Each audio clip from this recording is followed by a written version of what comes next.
coming up on today's episode of MycoLogic.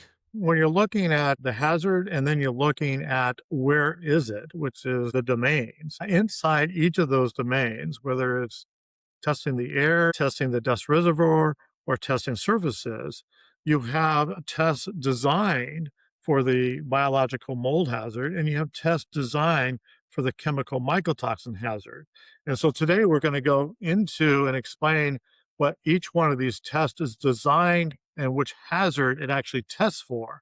So if your concern is biological mold, then certainly make sure you're evaluating tests that evaluate biological mold hazard. If your concern is the chemical mycotoxin hazard, you certainly should be using tests that evaluate the chemical mycotoxins in that particular domain.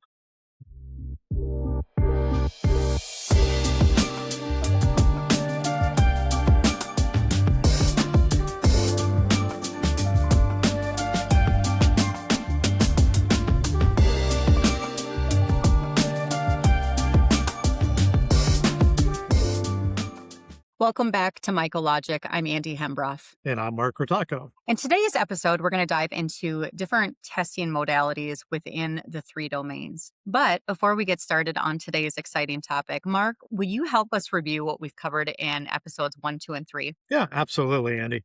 It's a great place to start. The first thing I'd like to do is go over the exposure framework. It was created to help organize environmental findings around a series of simple questions. And the goal is not to tell people what conclusions to make. The goal was basically to make sure everyone is answering the same question. Homeowners, clinicians, environmental professionals, contractors, they may all be looking at the same house, but they may not always be asking the same question. And Annie, you and I have talked about this extensively. Everything starts with the question, which will kind of be a theme of today's topic.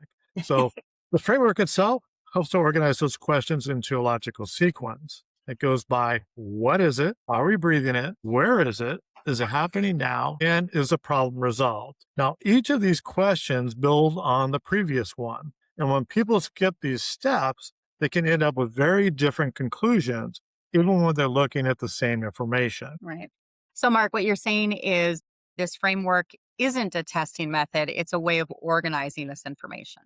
Exactly. And so if we don't organize it and follow a series of questions, we can end up with very different results. So everything begins with the question. And we covered that in episode 1. Episode 1 was basically discussing hazards. Are we looking at a biological mold hazard? Or are we looking at a chemical mycotoxin hazard? And when we're going through these episodes, we're really talking about hazards relating to mold. There's other environmental hazards inside a home, but we're strictly talking about those two, biological mold hazard and environmental mycotoxin exposure hazard. And everything starts with that initial question. That question will lead you to further questions, but you got to make that decision first. That was episode 1. I was going to lead you into episode 2, which is where we talked about pathway. Can you elaborate on that a little bit more? Yeah, it's very important. So in order for a hazard to become an exposure, you need a pathway. It needs to be able to reach where it is and enter the occupied air that we're breathing. So when we talk about exposure for mycotoxins, there's 3 things that we look at: ingestion, inhalation, and contact or dermal. Okay. The primary hazard is inside a home is inhalation. So what is it? Is the hazard? Are we breathing it? Is the exposure pathway? We discussed that in episode 2. That's right. And last week we talked about domains, and domains is where these contaminants can persist within the built environment. So air, dust, and surfaces. Yeah, exactly. So, when we're looking at the exposure framework, we're asking a series of sequences that build upon themselves. All right. And everything starts with the initial question, what is it? So if you end up having a biomarker for mycotoxins, all right, from a medical test, usually you're looking at the mycotoxin exposure hazard. So that's the primarily question that you want to build the sequence around. Right. And that's great. And that leads us into today's topic and looking at some of these environmental tests within these different domains and talking about what they tell us, what they don't tell us, and how each of these things fits a piece to the puzzle. Yeah, I'm excited about today's episode actually, because when you're looking at the hazard and then you're looking at where is it, which is the domains, inside each of those domains, whether it's testing the air, testing the dust reservoir, or testing surfaces, you have tests designed for the biological mold hazard and you have tests designed for the chemical mycotoxin hazard. And so today we're going to go into and explain what each one of these tests is designed and which hazard it actually tests for. So if your concern is biological mold, then certainly make sure you're evaluating tests that evaluate biological mold hazard. If your concern is the chemical mycotoxin hazard, you certainly should be using tests that evaluate the chemical mycotoxins in that particular domain. So this is what's so exciting about today. We've kind of discovered and went through the framework, whether it's where is it, are you breathing it, and now what tests are each of these designed to answer? Mark, I think where we should start is the dust domain. I feel like this is where a lot of homeowners start. And so, what do you think? Should we start with the dust domain? I think so. I mean, we see out there a lot of clinicians, homeowners trying to do some screening. And the first thing that they look at is doing a dust screen to give them some information on whether or not the home is the cause of that biomarker from the medical test. And Mhm. so people are using it as a screening tool. So I'm going to let you take the lead on the dust one, Andy. So tell us a little bit about the dust domain. What are some of the tests that are there and what are they used for? No pressure at all, Mark. No pressure at all. First of all, dust it can be helpful in looking at what has accumulated over time. It's typically looked at as a historical perspective. And a lot of homeowners or families with maybe a sick kiddo or a sick occupant, that's where they start. And it's important. It tells an important piece to the puzzle. And so some dust tests that most folks, if you've been in this space, are familiar with are ERMI, uh, HERTSMI, and there's EMA. And so we're going to focus on just those three dust tests today. And so, Mark, I think we should start with ERMI because it's a big topic, and a lot of folks get overwhelmed and confused because they hear a lot of different opinions on this test. So, I think we should dive in with ERMI. What do you think about that? Yeah, I think so. Let's start with Ermi. Now, to be honest with you, folks, we can do a whole 2 hour, 3 hour episode on Ermi. That's not the emphasis on this one. We want to give you a brief overview of what these tests are testing for and some pros and cons on them. So, Ermi, as in any dust testing, as Andy appropriately pointed out, it's more historical. It doesn't tell us what's actually going on in the home.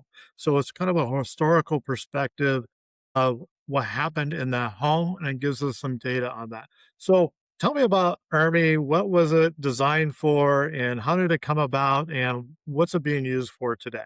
You got it. So, ERMI was designed as a comparative research analysis tool. It was created by the EPA. And that's important to understand. It was not designed as a diagnostic tool, but that's how many folks are using it. So, what it does is it looks at and speciates about 36 molds. And it will do this through PCR so that it will, ascertain the species of the mold through this PCR. And then with ERMI comes a number score, just a single number. And that causes a lot of confusion too. And that number is the way that they come to that is through a logarithm. So they take these group one molds, which are water indicator molds, and then these group two molds, and do some math with those, and then this one whole number is rendered.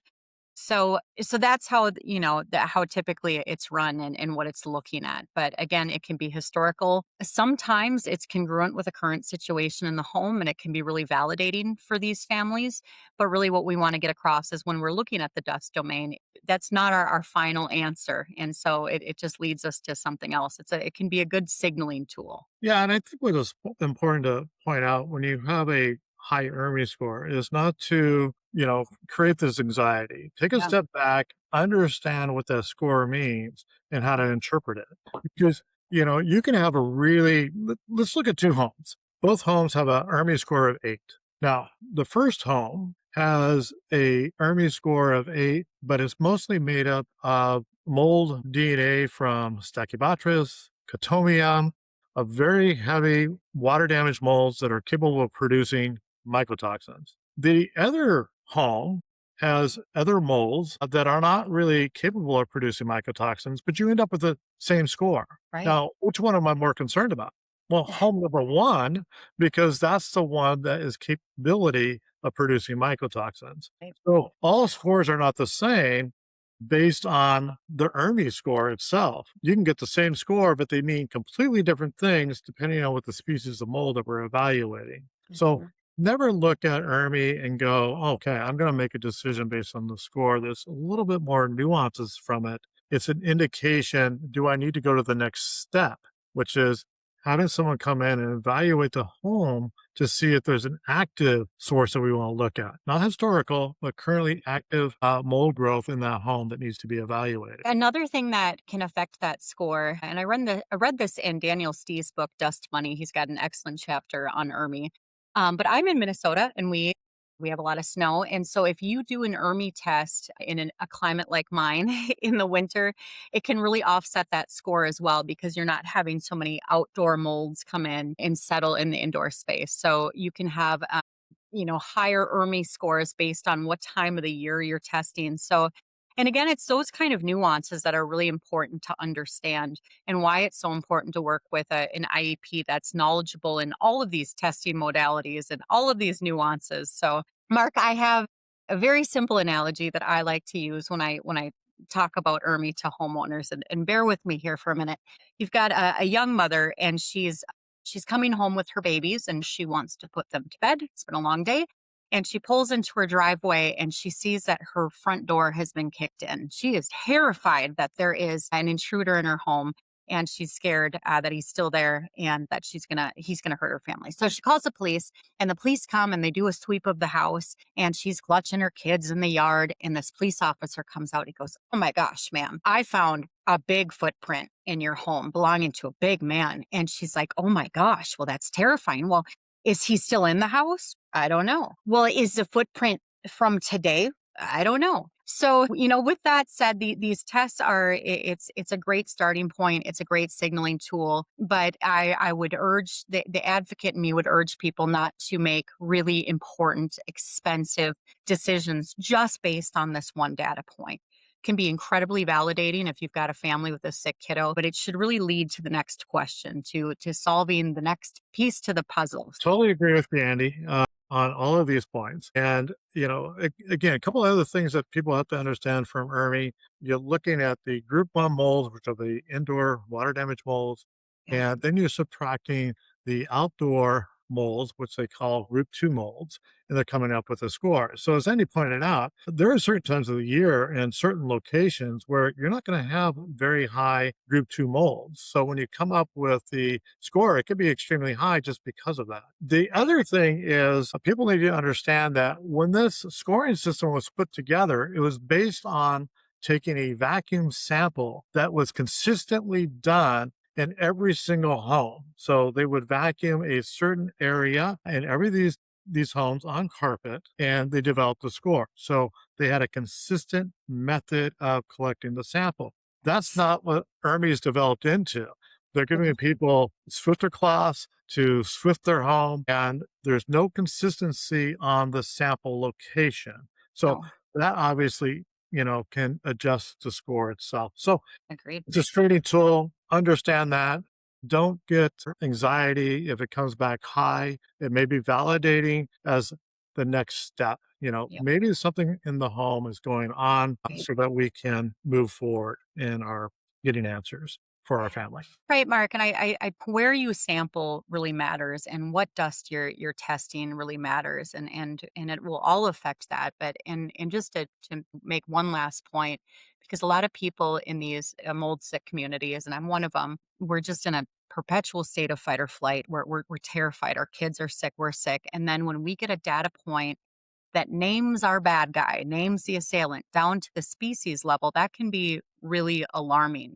And so it's good to just take it in stride. It's a data point. It's going to lead you forward, and that's good. So Yeah, and then lastly, if you have a low score, that doesn't necessarily mean that it's still not your home source. So, understand that too. You want to make sure you're balancing all of this. So let's move on to HERTSMI and how that came about and what that is useful for. So HERTSMI 2 is kind of a baby ERMI. So it's looking at more focused water damaged molds that are thought to produce mycotoxins. And in my understanding of the HERTSMI 2 is the reason that they created it was to kind of alleviate some of the cost to these homeowners and folks. So same thing, it's looking at dust. It is using PCR technology in the lab, so it's speciating these DNA fragments essentially, and so it's just looking at a more focused panel of water damaged molds. So where ERMI does 36 moles, it's a broad panel. HERTSMI looks at 5. And when Andy is talking about PCR, that's just a laboratory technique on how they are doing the analysis of the sample itself. So there are different methods to sample everything. All of them have positives and negatives. We'll get into that on a separate episode, but just understand it's a sampling analysis method. So. Right, and on that note, we're looking at DNA fragments, and so we don't know what ERMI and HERTSMI don't tell us is, are these molds actively growing within the home? Are they actively producing mycotoxins? But it can look very alarming because PCR technology is pretty neat. It will speciate these things. So, Mark, I want to talk about EMA because I feel like EMA kind of has it all, and it's not as widely used as say ERMI or HERTSMI, which baffles me. But EMA is environmental mold and mycotoxins, and it's a dust-based test, but it's looking at a number of molds and speciating them with this PCR technology. But it's also looking at mycotoxins as well. And so I love this test on more than ERMI or HERTSMI because it isn't just looking at the biological hazard mold, but also at the chemical hazard mycotoxins. Yeah, I mean, if I was going to do a screening of the home and I have a biomarker and a medical test for mycotoxins, I'm going to do a screen using EMA. Now, what's nice about EMA is it does two things, as you pointed out. One, it does the 15 water damage molds, and these are the molds that the company has determined are molds that contribute most to health hazards. And so they're screening for those particular molds, 15 of them. They're also doing a panel for the mycotoxins. So you're getting both, not only the mold DNA from the molds that are capable of producing the mycotoxins that have the most health effects, and they're also doing the screening for the mycotoxins.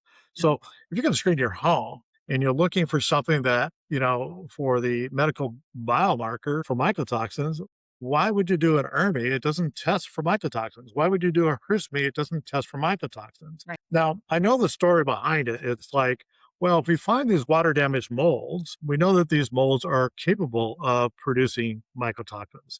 But capability is different than production, as you know. And so evaluate and use a test that actually evaluates both. So I'm going to do a screen of my home. I'm going to use EMA. It gives me both data points in one report. Agreed, Mark. I think that in this space and families like mine that have been greatly affected by mycotoxins, we've been left to draw a lot of conclusions from testing modalities that just don't paint the whole picture. And I feel like with just limiting the testing to ERMI or HERTSMI, first assumption we make is that these molds are actively growing and doing their thing in our home.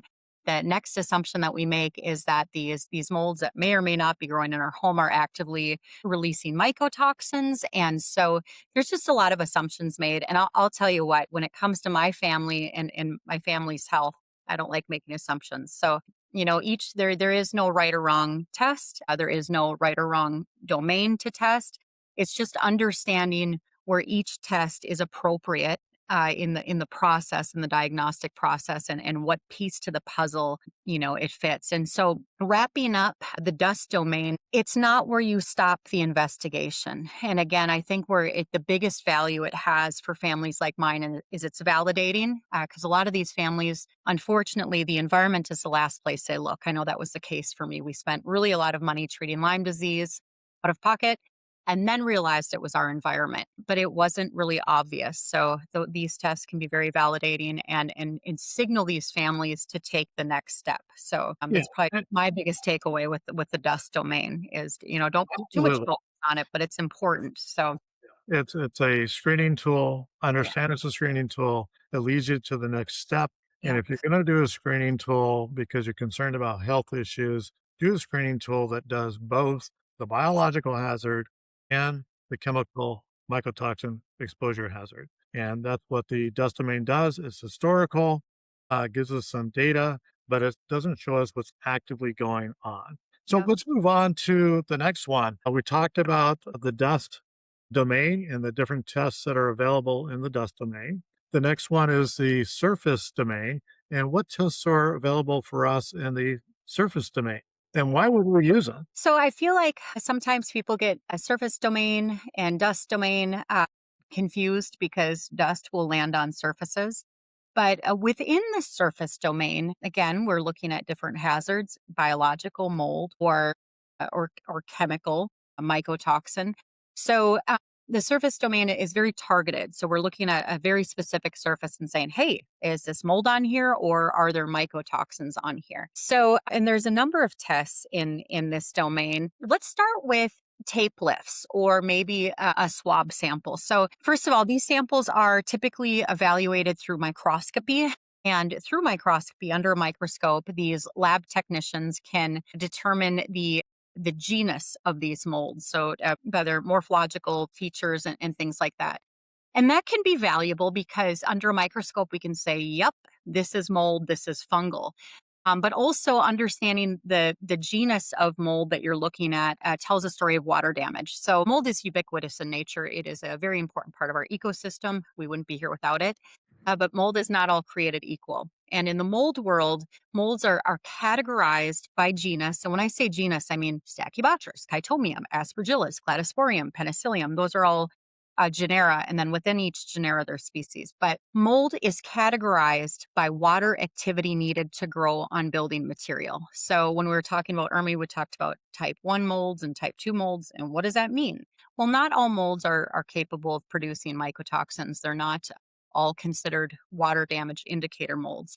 So a lot of these surface samples that will tell you aspen or cladosporium, chytomium, stachybotrys, that's what it's telling you, and how it's being done is under a microscope. Mark, you are on the other end of things, so you've done many investigations, many remediations. As an IEP, what are you looking for when you would give me some situations on when you would encourage your clients to invest in a swab or a tape lift? Well, I'll be honest with you, I was a big believer in actual testing. Usually, I've been in the business long enough, I can look at something and know whether it's mold or not. Right. So sometimes we would see a spot on the wall and we didn't know it was mold or not. Well, it'd be easier for me to just clean it rather than cheaper to clean it rather than test it. But what they're looking for is to determine whether or not it's mold on that particular surface, and then also, speciate it. What type of mold is it? To give them an indication of whether or not they should be looking more thoroughly for an active moisture source Sure. that is contributing to it. Mm. So that's the primary reason for doing a surface sample when it comes to the biological or a swab sample, is Yeah. to determine whether A, it's mold, two, it also helps identify whether there's an active moisture source that they should be looking at. They're not, able to identify. And just to make clear, because I'm a stickler for detail, to speciate a mold, you need to culture it, you need to grow it. So under a microscope, you can't do that. You can't speciate. And so there's many species within each genus. But Mark, will you help me talk about mycotoxin surface sampling and where that's appropriate and what that tells us and what it doesn't tell us? Yeah, I mean, one of the reasons why we came out with MESA was to be able to evaluate surfaces and content to see if there was contamination from mycotoxins. And,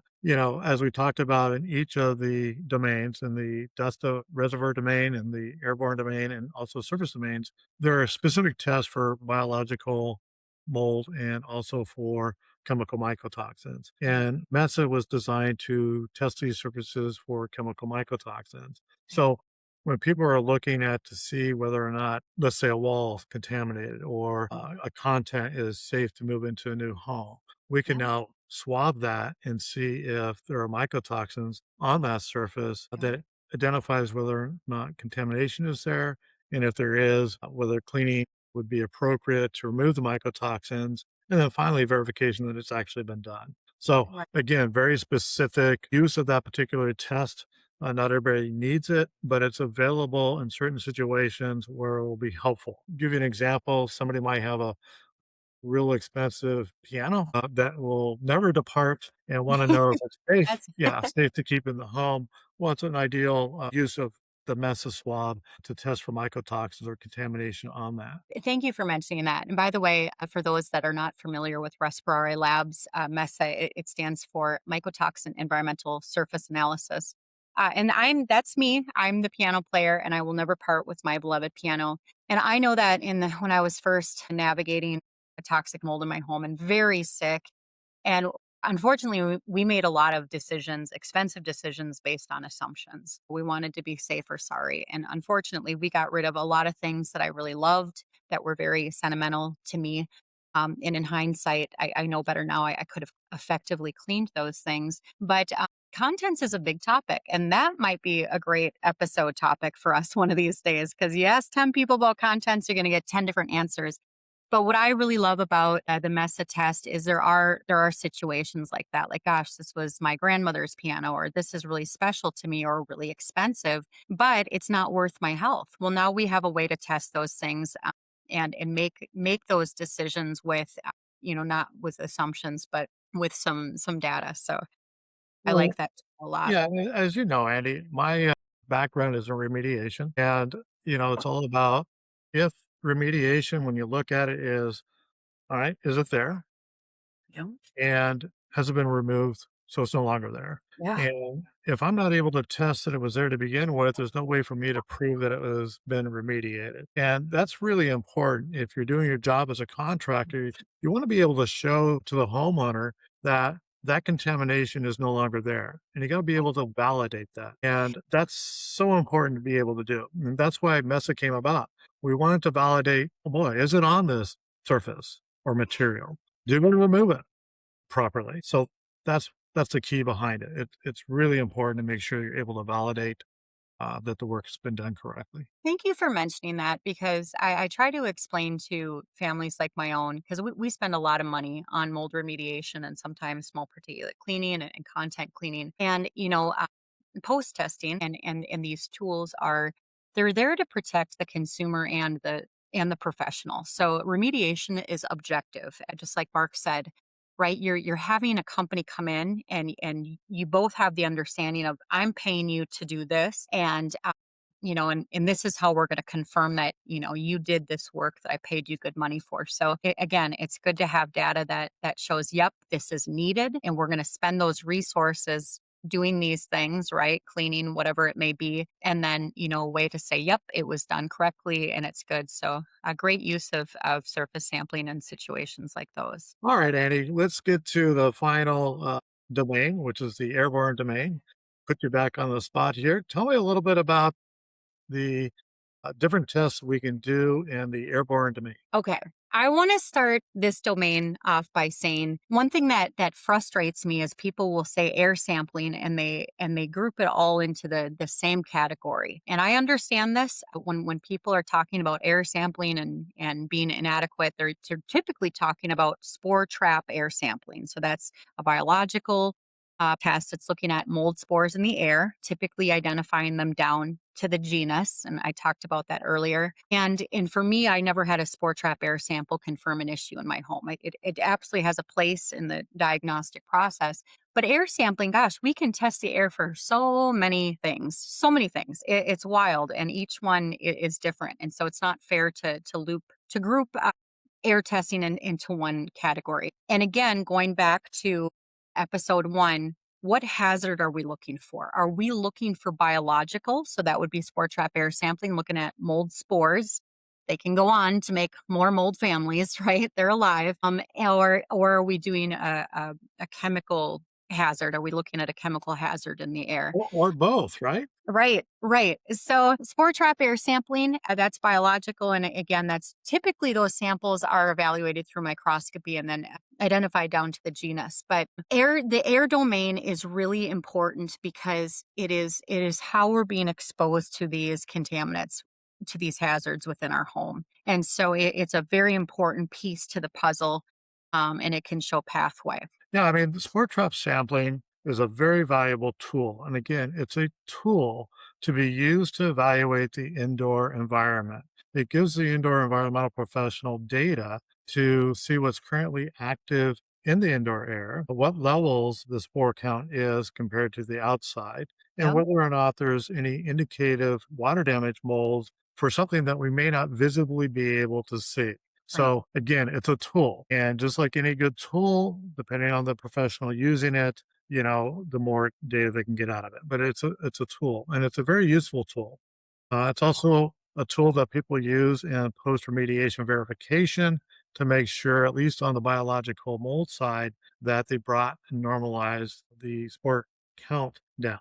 So Right. again, it's a tool. The next one we have on the indoor air is the particle counter. Yeah, particle counter, what we call a laser particle counter, allows us as an indoor environmental professional to go room by room and gives us a data point on what's actively going on in the rooms. So we can look at our particle counter. We run it for a minute, gives us a count of the size and quantity of the particles in the air. And typically, what we'll look at for elevated mold spores is the 5 micron level. So it also helps with us to determine where we want to do maybe sampling, so it's a valuable tool that way. It's also very helpful if I want to determine whether or not the home is ready to run a verification using spore trap sampling, Sure. because I can basically look at the particle counter based on the 5 micron level and know whether or not I have elevated levels of mold spores. Now, it doesn't Right. tell me whether it's mold spores, but if it's at a certain level, I know I will always pass a spore trap test. Right. So it's valuable for an indoor environmental professional to determine whether or not there are elevated levels of the 5 micron levels. It also tells us whether there are elevated levels at the zero point 0.3 microns, which is starting to get down to the fine particle levels with mycotoxins attached to. So it gives us valuable information to quickly go throughout the home to determine what some of the air quality is in the home itself. So valuable tool, doesn't speciate or tell us anything about the particles themselves. It just tells us what the counts are. That's very similar to testing the outdoor air. They look at 2.5 microns. It doesn't tell us what those particles are. It just tells us whether it's healthy or not. And same way with the indoor air, we can determine whether or not it meets a healthy indoor air standard. Right. And before we move on, and because I want to play the devil's advocate, because I know there's people listening that are just like, I spore trap air sampling. They've had bad experiences with it. And so I think that it's important to understand too that the IEP that you work with should understand the strengths, limitations of every tool that they're using, not just spore trap air sampling. But there's a lot of things that can affect spore trap air samples. Humidity levels. Molds don't all sporulate at the same time. Certain molds like Stachybotrys or Chytomium can be heavy and sticky and kind of stick to each other and not show up in the indoor air. So, and I say this about any mold or mycotoxin test, a negative mold and mycotoxin test doesn't mean much to me. It's sometimes can be a false sense of security. So really important for you to be working with a professional that acts as a clinician, They know where each tool and each testing, modality fits within the bigger picture, but then how to evaluate those things and interpret them appropriately. I have seen spore trap air sampling be useful. I'll have an inspector come in and be like, everything looks good. There's no temperature anomalies. I don't see anything visible. They'll do a spore trap air sample in that space, and then maybe it comes back with airborne stachy or elevated water damaged molds. Then they say, you know what? I need to go back to that part of the home and further evaluate. So important to understand there is no one perfect test, and it's important to know, all of these nuances that can exist and where they belong. So want to talk about mycotoxin air testing? Yeah, it's the test that basically brought me out of retirement because I was excited about it. And brought me to Respirare Labs and saved my life. So excited about this one. Over the years of all the homes that we looked at, we'd have homeowners that no matter what we did, we couldn't make it safe for them. There was something left in the environment that we couldn't detect because there wasn't a tool to detect it. We would pass all the traditional indoor environmental tests. Didn't matter whether it was a spore trap or VOC canister test or any kind of indoor air quality test. There was something there we couldn't test for. And the AMEA test, it's the airborne mycotoxin environmental analysis, is a airborne test for mycotoxins, specifically designed to test the air in the breathing zone and mimic your actual breathing rate. It's really, really important when you're doing an air test for exposure is to make sure that the testing or sampling method mimics how we're actually inhaling the air. So, if we were to look at occupational exposure for different types of environmental issues, we would use what we call an IOM sampler. It's a device that a worker might wear throughout the workday. They would attach it to their collar, and it basically mimics and collects air just like you would be breathing throughout the day. And then it'd be sent in to be analyzed for whatever contaminant they're looking at. So the AMEA test was designed the same way, was to design to meet a standard to collect a sample to be evaluated in the indoor space for actual mycotoxins. So it measures the inhalable fraction, what you're actually breathing, to see if there is mycotoxins that you're inhaling. And as we discussed, the primary pathway for exposure to mycotoxins is inhalation. And so this will pick up the mycotoxins in the indoor environment if they are there. So basically matching how you're actually living in that space. And Mark, just to clarify what you're talking about when you had a have a worker wear them. So the IOM sampler, which stands for the Institute of Occupational Medicine, they're the folks that developed this sampling methodology. And again, it was designed to very naturally mimic inhalation. This technology has been around for a couple decades, and industrial hygienists will use it. So they're the ones that maybe they're looking at some industrial workers that are exposed to certain toxins, and they'll you know have them clip it to their lapel and wear a pump for 8 hours to ascertain what they're being exposed to. So a very different sample collection methodology than a spore trap air sample. So they are not the same, and it's pretty neat technology. It was the EMEA that brought me to Respirare Labs. I had remediated my home several times, and my health started to decline again after doing all these remediations. And I had pinpointed a specific area in my home where I felt symptomatic and almost instantly, very neurological. So I was pretty confident I was inhaling something, mycotoxins was my guess. And we did the particle counter in there, full inspections using all the foundational tools, thermal imaging, moisture meters. And we did wall cavity spore trap sampling, biological spore trap sampling, and nothing confirmed an issue in that space. So really, really glad that Mark came out of retirement to launch Respirate Labs, because that one data point led us to dig deeper, and we did find hidden water damage.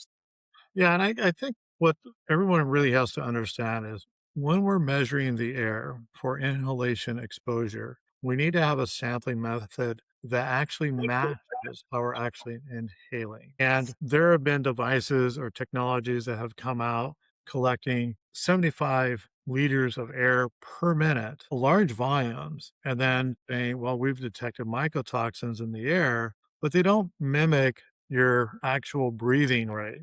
So it's Right. not a comparative. You want something that actually mimics how we actually breathe or inhale the air in the indoor environment so that you can actually measure what your exposure is. So collecting more of something will give you a detect, but it doesn't really break it down to, well, what's my real exposure? Because we don't breathe at 75 liters a minute. So Mark, standard and for that's precisely why I really wanted to work with you.